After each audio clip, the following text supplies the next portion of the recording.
दूसरी एग्जांपल है अलर्ट के अंदर ये तो बहुत बेसिक है, इसको मत करना, ठीक है। फंक्शन के अंदर हैंडल क्लिक, अब ये जो है ये थोड़ा सा बड़ा है, बैकग्राउंड क्लिक पे इसका काम खत्म हो रहा है।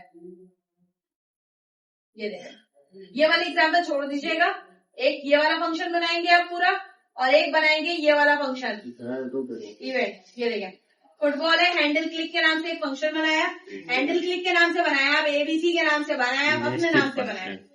मैंने कहा body style document dot body dot style, मैंने कहा बॉडी स्टाइल अगर बैकग्राउंड कलर बराबर है ब्लैक के, तो बॉडी स्टाइल बैकग्राउंड कलर को क्या कर दो, व्हाइट, और अदरवाइज बॉडी जो बैकग्राउंड है वो ब्लैक ही रहेगा।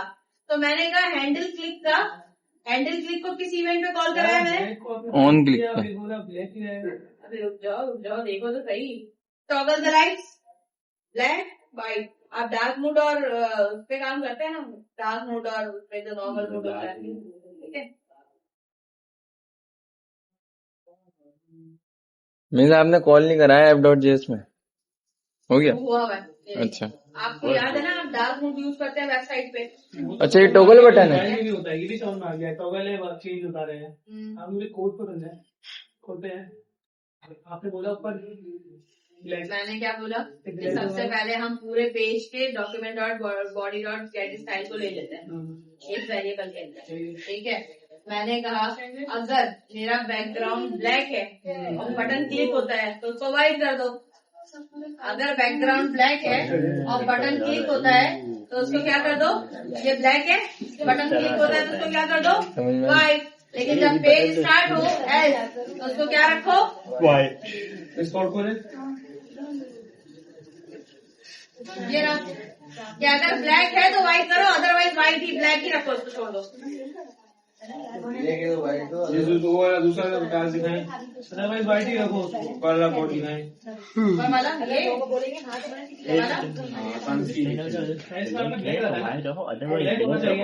तो रिफ्रेश करने वक्त आई हो सब ये करें, ब्लैक बाय डिफॉल्ट रखा होगा ना, सब ये करें, ब्लैक होना चाहिए ना। तो इसने रिफ्रेश करा तो व्हाइट है। इसमें अगर मैं नहीं करूंगी तो ये वाले व्हाइट को नहीं देगा ना वेरिएबल। अब इसने व्हाइट सेट कर दिया, अब अगर इसने व्हाइट सेट कर दिया व्हाइट ही में टिक जाएगा, ये ब्लैक नहीं करेगा दोबारा। ये टॉगल पे काम हो रहा है ना, ये ब्लैक करे, उस पर टैप करें तो व्हाइट हो जाए, फिर टैप करें तो ब्लैक हो जाए। अगर ये दोबारा टैप करने पे आपको कराना है तो आप नीचे एल्स लगाएं, अदरवाइज एक ही कंडीशन अगर आपने लगानी है, अगर आपने एक ही कंडीशन लगानी है तो ये वाली लाइन मत लगाइएगा। ये देखो, अब टॉगल करना था ना मुझे, तो टॉगल करने की वजह से मैंने इसको दोबारा ब्लैक किया है ताकि दोबारा क्लिक हो दोबारा ब्लैक हो जाए, और ब्लैक है तो दोबारा व्हाइट हो जाए। बाय डिफॉल्ट आपने ब्लैक ही रखा हुआ था। बाय डिफॉल्ट तो पेज जब रन होगा तो व्हाइट चलेगा, व्हाइट है। पेज रन होता है तो वो व्हाइट देता है, और अगर वो चेक कर रहा है कि ब्लैक है तो व्हाइट कर दो, और व्हाइट हो गया क्लिक करने पे तो ब्लैक कर दो, इसलिए ये वाली लाइन ब्लैक की है मैंने। सही, टॉगल पे काम नहीं करेगा वरना, टॉगल पे काम कराना है तो इफ एल्स पे दोनों पे ये कंडीशन लगानी पड़ेगी। ये है बेसिकली इवेंट जो कि डार्क मूड और किस पे काम करते हैं, इसमें व्हाइट मूड पे, लाइट मूड और एक डार्क मूड होते हैं ना, तो आप ब्लैक की शेड को थोड़ा लाइट कर दें और उसको कॉल करा लें तो भी आपका काम हो जाएगा। जो कलर रेड करवाना चाहिए कॉल कराऊंगा। ये बहुत छोटे छोटे इवेंट्स है, और एक आएगा फॉर्म सबमिट का जो कि मोस्ट इम्पोर्टेंट इवेंट है। एक तो ये वाला पिक्चर दे लो, ये वाला में ये थोड़े ना नीचे वाला लगा, ये नहीं करना, मूवी वाले चला देना। अच्छा एक और देख लो, फॉर्म सबमिट वाला, जो नहीं ये बस ये लेक्चर करा के फिर आप काम करते रहिएगा। एक जो सबसे इम्पोर्टेंट चीज है रिएक्ट जेएस के अंदर वो है फॉर्म सबमिटिंग। जो आपको ये पूरा इवेंट पढ़ा रही हूँ, इस इवेंट को हुक के साथ मिला के जब आप काम करेंगे ना तो वो आता है फॉर्म सबमिट का काम। हम इवेंट को सबसे ज्यादा इस्तेमाल करते हैं फॉर्म सबमिटिंग पे, ताकि मेरी कोई भी वैल्यू नल नहीं चली जाए। E.prevent default, E.prevent default क्या करता है, आपके फॉर्म्स को खाली नहीं जाने देता।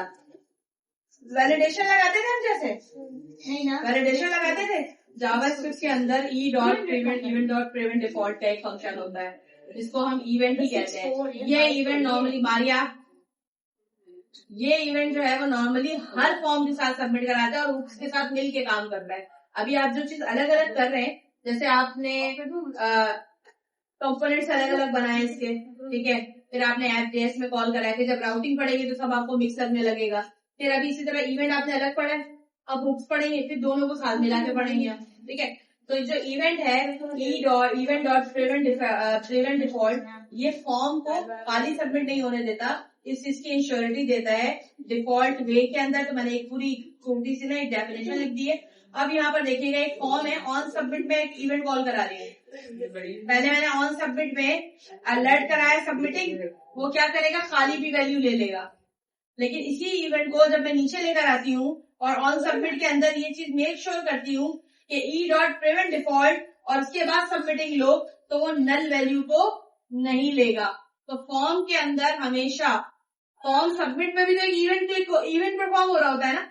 आप फॉर्म सबमिट के ऊपर एक इवेंट परफॉर्म करते हैं जिससे डाटा डेटाबेस के अंदर चला जाता है, वो भी तो एक इवेंट है ना। आप यहाँ से उठ के लैब से बाहर जाएंगे, ये भी तो एक इवेंट है, ठीक है।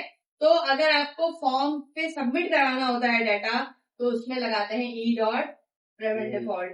और ये चीज लगाना हमेशा प्रैक्टिस बना लें, पूरे मॉडर्न स्टैक के प्रोजेक्ट में ये लगाना है ऑन सबमिट में। बिना इसके कोई भी डाटा सबमिट नहीं होगा। जैसे वैलिडेशन में रिक्वायर्ड लगाते हैं,